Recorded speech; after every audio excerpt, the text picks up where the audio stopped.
welcome back to the farm. If you're new here, I'm Nina. I am a homeschooling, homesteading mom of 4, ages 9 down to 4, and here on my channel we talk all things homesteading, homeschooling, and homemaking.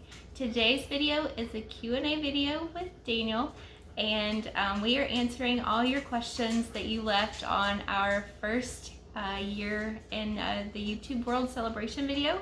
So we're sitting down and answering those videos. All right, so our first question is, who or what inspired you to be a YouTuber?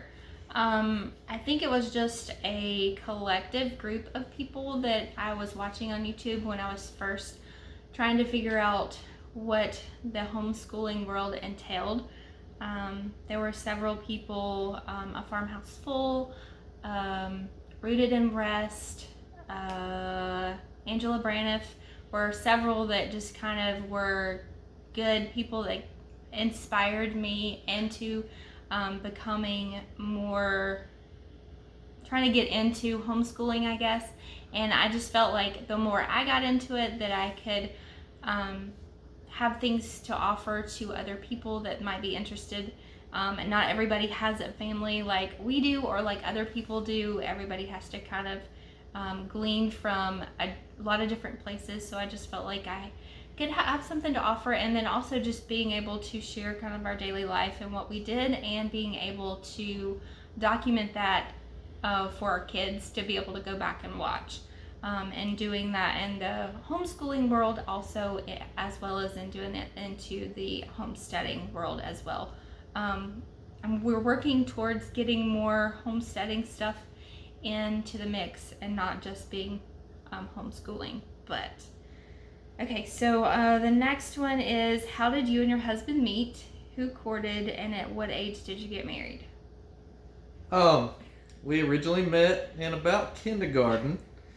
The story that Nina tells that I don't remember so much is that she came up and asked me where our school bus was, and I went and showed her where the school bus was. And we happened to live pretty close to one another. Ended up attending church throughout our younger years together, and really didn't get interested in dating till we were about 17 years old, probably. We were seniors in high school. Seniors in high school. We dated for about 2.5 years, then took about a 4-year break in between to finish college, and we kind of ran into one another at a mutual friend's wedding out of college. Both of us were graduated. Both of us were working in Atlanta. We decided to meet up for lunch, and the rest is history. The rest was history. He tricked me into going out on a date on Valentine's Day. I wasn't aware that it was Valentine's Day, and he called and asked me out, and I was like, sure, I'll go out on a date with you. I think it had to be Tuesday that year. And a lady that I worked with was like, you do realize that was Valentine's Day, right? And I was like, okay. But I like to tell a story that he snubbed me for about 2 weeks, but he was trying to decide, because we had already dated previously, we were trying to decide that if we got back into it and rekindled this relationship, we kind of knew where it was headed. So he was making sure that that's what he wanted. Yep. Right. So that was February. That July we got engaged. That November we got married. And we were 24 years old at the time. So going to the next question, how long have you been married now? That's been coming up on 13 years. It's November of 2008 when we got married. So December will be 13. The other part of that question is, how is your married life? And I wouldn't trade it for the world. I mean, it's going pretty good. Yeah, pretty good. We enjoy it. Yeah. We were each other's friends before we got married too, so I think that helped, is to become friends, and you need to marry somebody that you enjoy hanging out with and doing life with. Yeah, for sure. The next question is, how do you both get along in your relationship? I think we just answered that very well. We have very few fights. We have I don't want to call them fights, disagreements. Yeah, discussions. Okay. We have some heated discussions, but very few disagreements. We've gotten along very well. So, let's see. The next question is, I moved it. So, what's the best advice for young couples that are planning to get married at an early age? I wouldn't say that we got married at a super early age, although we tell a lot of people don't wait if you've been in a long relationship and your parents and you have gotten wisdom from your parents of everybody gets along and they agree with the person that you have chosen. If you're, like 18, 19, kind of getting married, you kind of need to have wisdom from your parents. But we always tell younger couples that are thinking about getting married or that are engaged, don't wait, don't drag it out. We kind of wish that we had taken that break, but we realized that God had a purpose in that break. We probably wouldn't have done some stupid things that we did during that time, but anyway, you got anything to add? Get married. It's the best time of your life. For obvious reasons. So, okay. Is homeschooling really effective for fast learners? What are the pros and cons? I think it is very effective. We have children that are fast learners. We have children that are struggling in both areas, and I am able to tailor schooling for each one of those children. While it does take a little bit longer and more planning on my part, I am able to tailor the schooling directly towards that child and what they need at that given time. So for instance, like Liliana is doing really well in math right now, and even though her math is lined up to where you do one exercise per day, she doesn't need to do that. So a lot of times she'll sit down and do 3 or 4 days in one day, and that's just how she's rolling with it, and I let her do it. Whereas Jameson, sometimes with English, I need to slow down and camp out on things with him, and I'm able to do that. Whereas if they were in a school setting, you kind of move at the pace the teacher wants to go, and the pace that the rest of the class needs to go. So I think can be really effective. As a con, for us, I think is we have multiple grade levels, and so it can get kind of challenging trying to school those multiple grade levels, making sure everybody gets their individual attention, and kind of making sure that we don't have too many disruptions from younger kids running around, because we have a 4-year-old and a 6-year-old too. So their schooling doesn't take as much time as the older two do, and trying to keep them occupied can be a little bit of a struggle. But if you're organized, you can get it done. The next question is, were both of you always wanting to homeschool? I don't think we honestly thought about it probably prior to having children. The discussion really didn't come up. We were both public school educated. So I don't think the discussion really came along until Jameson was probably 2 to 3 years old, maybe. Yeah. And that's when we really thought about it. I think God just kind of burdened us with, hey, this is the best choice, and the best education that you can give your children is to teach them yourself. Nina having an education background, that sort of helped out some with that. It's not a requirement by any means, but that helped out, and I think that for us right now, it's the right decision. Yeah, I would say that too. We had people that we went to church with that we saw model the homeschooling lifestyle. We saw them growing up, and I remember thinking, like, I want that for my family. And I'm still thinking I want that for my family, because it was so funny. This one family would come in and their kids were all like stair step down, and they would sit perfectly in a row and all that. And I'm like, how do you get your kids to do that? I'm still waiting on mine to do that, but that's just my perspective looking out. But then we have people that when we go out in public all the time are like, your kids are so well behaved, you all are doing a great job, and we're like, have you seen them at home? Are you serious? But so it has become a lifestyle for us, and we have greatly enjoyed it. The next question is, biggest struggle during or since the pandemic started? I think our biggest struggle has probably been not knowing truth from like fact from fiction. Who's trying to tell the truth in this whole matter? I always tell anybody that I've talked to, I'm like, there is one source of truth, that's the Word of God. But other than that, it's really hard to watch the news, and,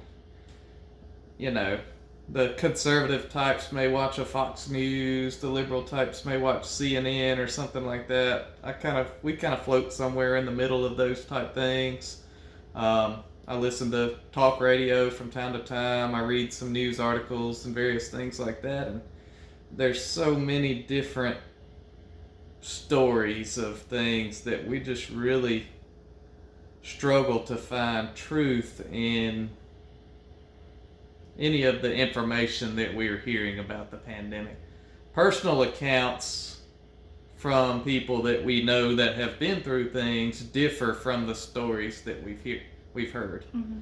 Our personal experience with COVID in our household differed from the stories that we had heard other people tell, and I think that's been the most difficult thing for us. The easiest thing for us, I would say, I'll just kind of curtail this. Our life really didn't change a whole lot as far as the fact that we were homesteading and homeschooling, and we have pantries full of canned goods, and we have deep freezers full of meat and things like that. We were sitting back one day thinking we hadn't been to the grocery store there back in March of 2020 for 30 days or 45 days or something, and we were just trucking right along with all our stable goods that we had in the cabinet. Now, we were missing out on some milk, and maybe one day we get a milk cow, and there's some ideas there that I had during that we were struggling to have certain things, and I said, hey, as a homestead, let's think about having those things on the farm.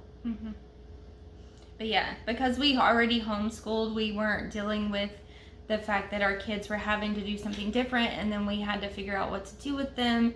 Like some of our friends were, their whole job situation somewhat changed. Ours didn't really do that. The only thing different is he was at home for 6 to 8 weeks when his office closed, but he was able to work from home, and so we really didn't miss much of a beat, and the kids got to play outside, and we spent more family time because he wasn't gone as much. But and then we worried about it, not to say that we were not concerned, that we were not kind of scared or afraid there for a little bit, but just because we didn't know what it was. And I mean, we still kind of don't know what it is, but we ultimately decided amongst ourselves that we could not continue to live in fear, and we were just going to go about our daily life as best as we could, continue to go to the grocery store, continue to do the activities that the kids were doing, and just live our life the way that we normally had, and with a smile on our face, and thanking the Lord for every day that we have. So that's how we choose to live our life and how we want it to continue. Mm-hmm. You agree? Okay. What are your unforgettable memories as a couple, as a mom to your kids? Our honeymoon trip to the Dominican Republic was obviously unforgettable. We took a cruise to the Bahamas one year. We rented a moped while we were there on the island, and I turned the wrong way. We almost died. We didn't come back. Apparently you drive on the opposite side of the road. In these British territories, and we weren't, as Americans, we're not quite prepared for that. So turned out on the wrong side of the road, met some oncoming traffic, and Nina got me straightened out really quick. I'm tapping him on the back going, you're in the wrong lane, move. Other unforgettable memories. And the birth of our children. Yeah, obviously the birth of every one of our children has been unforgettable. We managed to take a trip. We're not really gift givers as far as Christmas and anniversaries and various things like that. We'd just rather take trips with one another. So we always have a pretty memorable anniversary experience wherever we go, wherever we try to decide to go. It's always somewhere new every year. So Um, And as a mom to your kids, I think just getting to be with them it can be a pro, it can be a con, but I have been able to experience the first of most of the things that our kids have done, because I've been able to be blessed with his job and the way that we have chosen to live our life on a one family income, to where I have been pretty much the one that experienced the first, and he's been there for some of them as well, but we chose that I be home and I raise them and watch over them most of the time. And so I've been able to experience their first steps. I didn't have a babysitter tell me that they did it, or anything like that. And just being able to watch their light bulb moments of when they can discover stuff for the first time through homeschooling or anything like that. So just being able to be with them, and we've always valued that our kids are very important. They're not a burden to us. They are valued in our eyes. And I think I've touched on this in one of my videos a while ago. I think it was one of our birth videos that I did. We struggled to be able to have kids early on, and so I knew when we were able to get pregnant and to have kids that if I prayed for them all that time, that I wanted us to be as involved in their lives as we could. So what motivated you to start your journey on YouTube? I think I already touched on that. What is your favorite thing about each of your kids? I'm going birth order. We'll start with Jameson, the oldest. His creativity and engineering type ability like amazes us. He's sort of like me, where he goes out and has a problem and he just sort of troubleshoots a solution to his problem, builds it, and he's constantly tearing my tools apart in the shed and asking me for this or that. Dad, where's this drill? Where's this saw? Where's this hammer? And I find him laying all over the place, but yet he's created something that's meaningful to him, and so that's always exciting to us. Mm-hmm. I would agree with that. Liliana, my favorite thing about Liliana is how helpful she is she's to me. Very mothering. I was about to say she's when very Nina mothering. is not home. She's very mothering. I'll give a quick example. Nina was gone off this Saturday. We decided it was time for lunch. Liliana goes in the kitchen, fixes 5 sandwiches for me and the other 4 children, and doesn't think anything about it. So she's very helpful for Dad when Mom steps away. I'm not sure she's so helpful for Mom. No, we have very similar personalities, so sometimes we butt heads, but she is very mothering, very helpful with the other kids, and she's competitive, which is a good trait to have, and she is the one that gives me the least problems when it comes to school.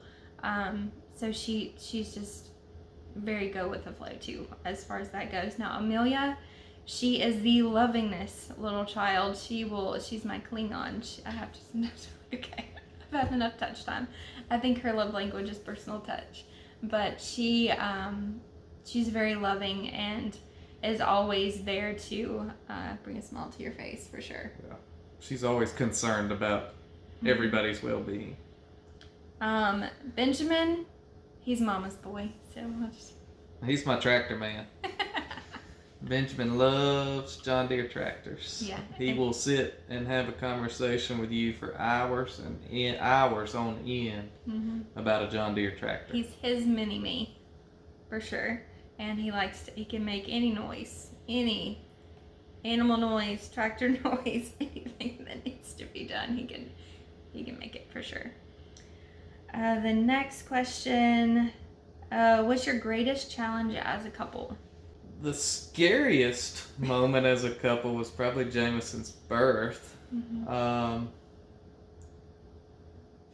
greatest challenge as a couple thus far has probably been maybe building a house.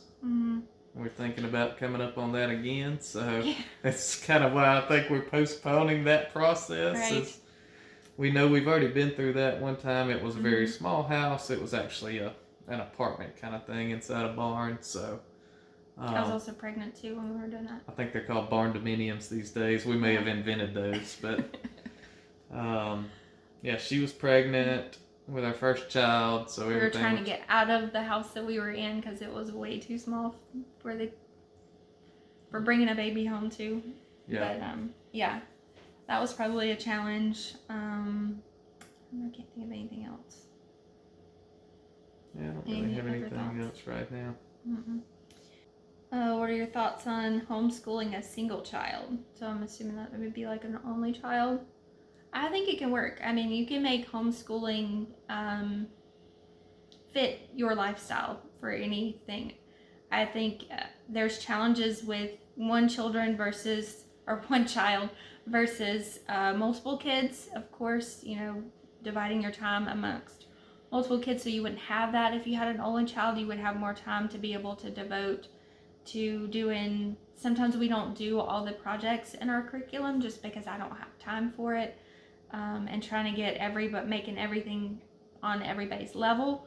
But I think you could do it. You would probably do more co-ops, which you could do more field trips and getting them out and being more social, if that's a concern for you. But I think you can make homeschooling whatever you need to make it for. You can tailor it towards how your family size is, what your lifestyle is. I know people that do it on the road because they live in an RV and they travel for work, so they do it. I know I've heard we have a family that we used to go to church with that both their parents work full time, and so they homeschooled in the evening, and their kids were older, so they were able to stay at home by themselves. Or you can tailor it. That's a good thing about homeschooling. You can tailor it to any situation you need to make it work for. If you truly want to do it, you can do it with any circumstance. It just takes time figuring it out. Somebody said they want to see more gluten-free and dairy-free videos. Yes. If you don't know, our family, half of our family, all the girls in our family are gluten-free. All the boys can eat whatever they want. So, I'm working on that. Q&A question: how are the bees? Oh, I actually rode over yesterday. Rode over to the property. It's been about 3 weeks since I'd been over there because of vacation travel and just got busy, various things. The brakes went out on the truck. I had to work on that one day, and so that cost me a trip when I was planning on going over that evening, and instead had to deal with the brakes the next day. But I rode by yesterday, just kind of spot check. There's still plenty of bees flying in and out of the hive, out of both hives, which is a plus. I've generally not made it through August. That seems like what I would call the Darth. The heat of the summer in late July, early August seems to always wipe out the bees. And in our case, this time I put them under a big shaded oak tree, and I think that's probably going to make a difference because here we are mid-September and they're still thriving and seemingly doing well. So I'll probably go over and do another inspection here in another week or two.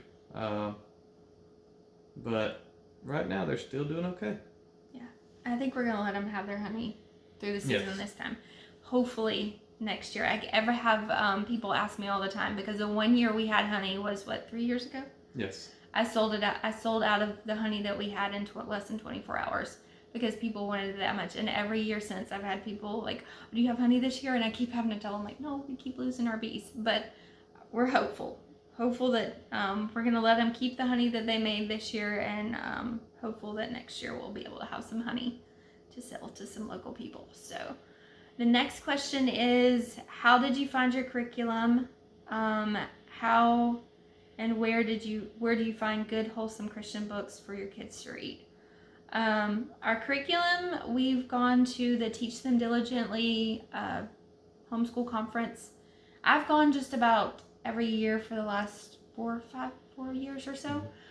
Daniel joined me this year in Nashville, and I think it was very good for him to see all of that, and to get to be a part of it, and went to several sessions, and to see that there are dads that are involved and everything. And then we walked through the curriculum expo hall that they had, and we had been using a curriculum that was just suggested to me when we first started, and we both felt like that we needed to switch things up. It was working, but it could have been better.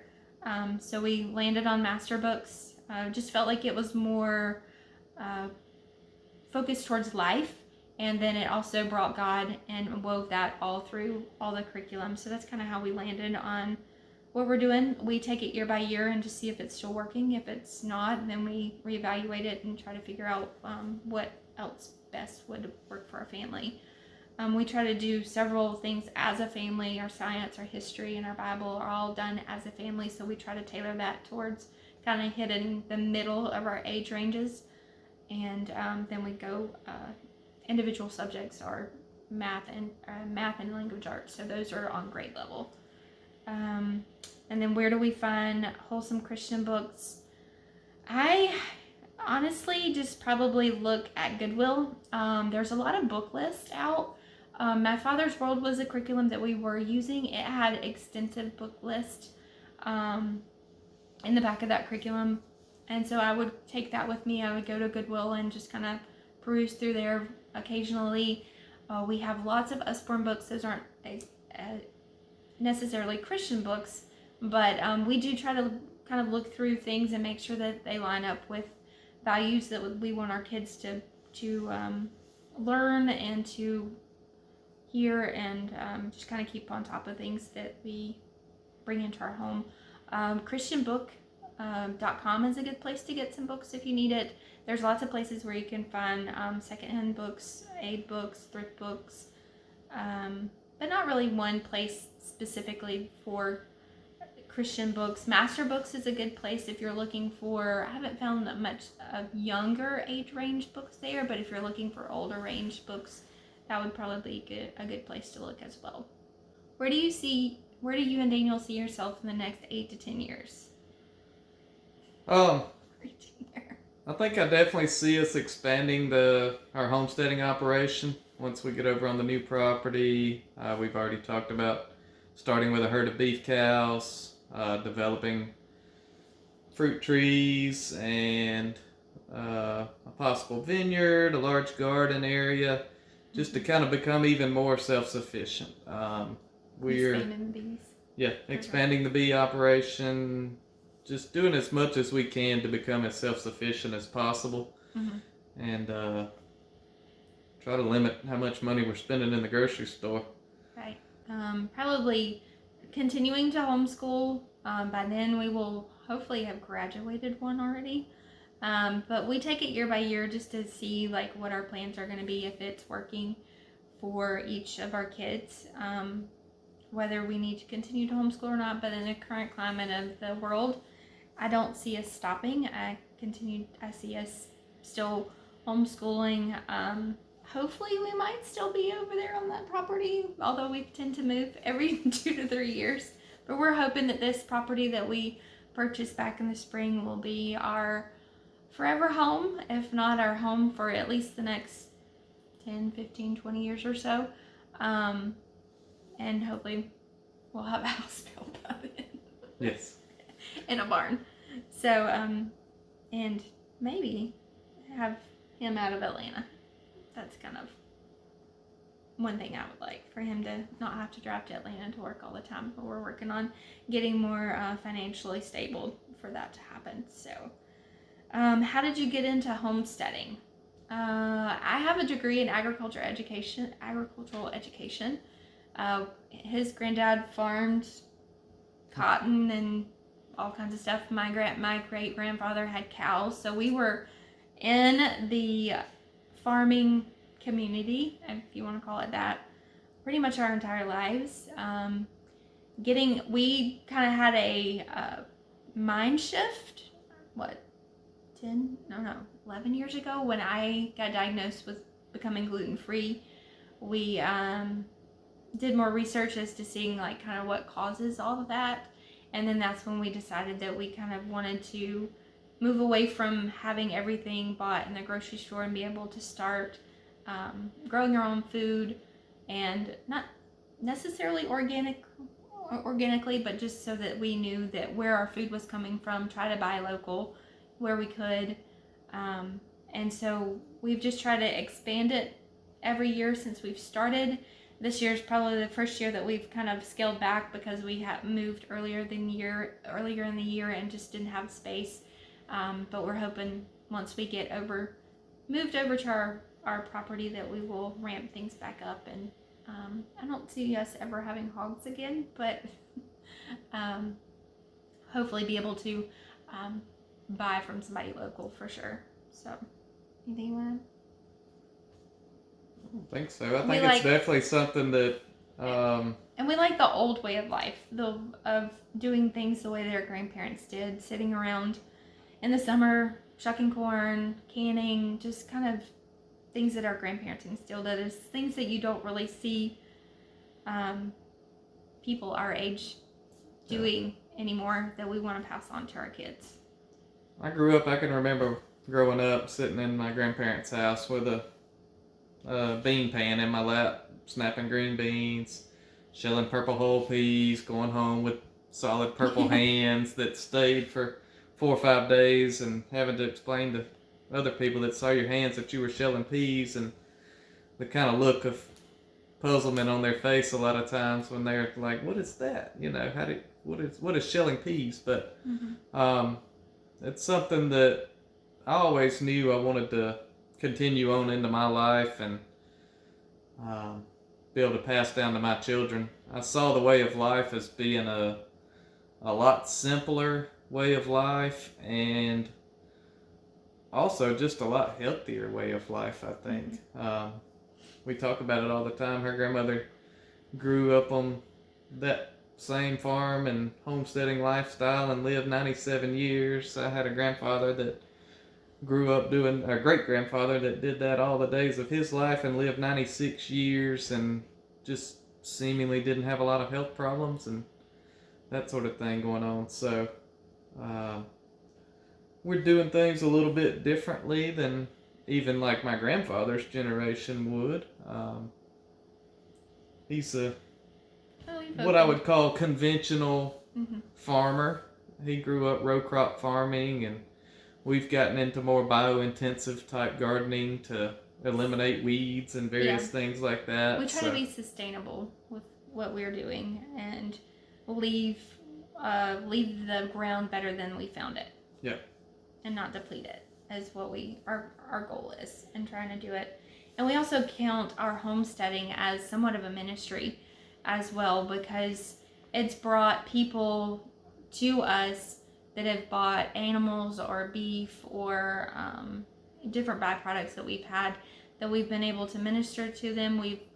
They have like-mindedness in one way or another, and we've been able to keep in touch with those people and just try to hope that we are being the light that God would have us to be through that avenue. And we hope to continue that even as we move forward over the next ever how many years the Lord has us here. Our last question for the night is, what was your hardest step in your journey with homesteading?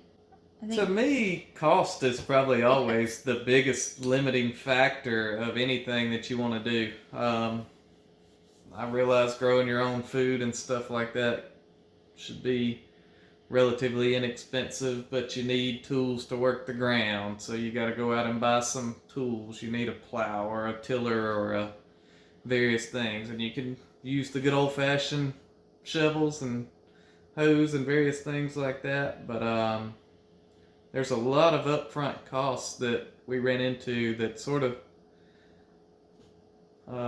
makes it a challenge, I guess. It solidified our need to have me doing work outside the home. And then that's probably the other challenge I would always point back to. And the hardest step is the amount of time that's actually needed. Gardening, sometimes you get to the point of where you can just get out and water it once every 2 days or something like that. But there's portions of time in the year that you probably need to spend every day out in the garden pulling weeds and making sure there's not hornworms eating the tomato vines down to the ground and various things like that. And with my work and the way I'm gone from home, sometimes 12 or 14 hours a day, it's a challenge to have the time. I've spent many hours in the garden with a headlamp on my head at night out doing things. Done a lot of things with headlamps. Yeah, we've spent time checking the birth of baby pigs and yes, or we did it with children on our back or playing in a playpen or things like that. We drug our kids. If we've always had that mentality that if anything we wanted to do, our kids had to come along with us and do it along with us. It definitely made it was a challenge because they were very, very young when we started that. Well, we didn't even have kids when we first got chickens, so they've kind of grown up with it. And I remember one time having a kid on the back and a kid on the front doing something. I mean, I was laboring, moving pig pens around with Benjamin. So, I mean, it is what if you want to truly make it happen, don't let anything get in your way. But there are going to be challenges. And I would just say start small and work yourself up. We kind of, when we went into decided other than chickens, decided to homestead, we kind of jumped in with both feet before we were ready. And we were in the middle of moving, and when we brought our pigs home. So they stayed in a dog pen for a couple, but they were little. They were babies. So they stayed in a dog pen for a couple of weeks until we could build them a bigger pen. And so we didn't really have our infrastructure set up the way that it should have been. And so felt like we were always running behind because we had more animals than we could deal with and with the time and all of that. So that was kind of tiring, and we should have planned a little bit better, but we were excited about getting started, and we didn't know we were going to move at the same time when we put deposits down on animals, and so it was either lose the deposit or get the animals. So we decided to go ahead and get the animals, even though we didn't have anywhere for them to go. But just, I would say start slow. If you are in an apartment, you can grow something in a pot. You know, you can do raised bed gardening until you can, once you get the handle of that, then move up to having a tilled area. Start with chickens. Chickens are very easy keepers, and get the eggs from them, and then kind of you can go up from there as space and time allows. I would just say start small. So I think that does it. That's all the questions that we had for us. If you have any other questions for us, we'll sit down and do another one of these Q&A videos. Again, you can leave those down in the comments below. We like being able to get to know you guys, and we hope that this allows you to get to know us a little bit better. If you haven't done so already, give this video a thumbs up, subscribe so that you can stick around and see when we have new videos come out weekly. And as always, we'll catch you in another video very soon. Bye, guys. Goodbye.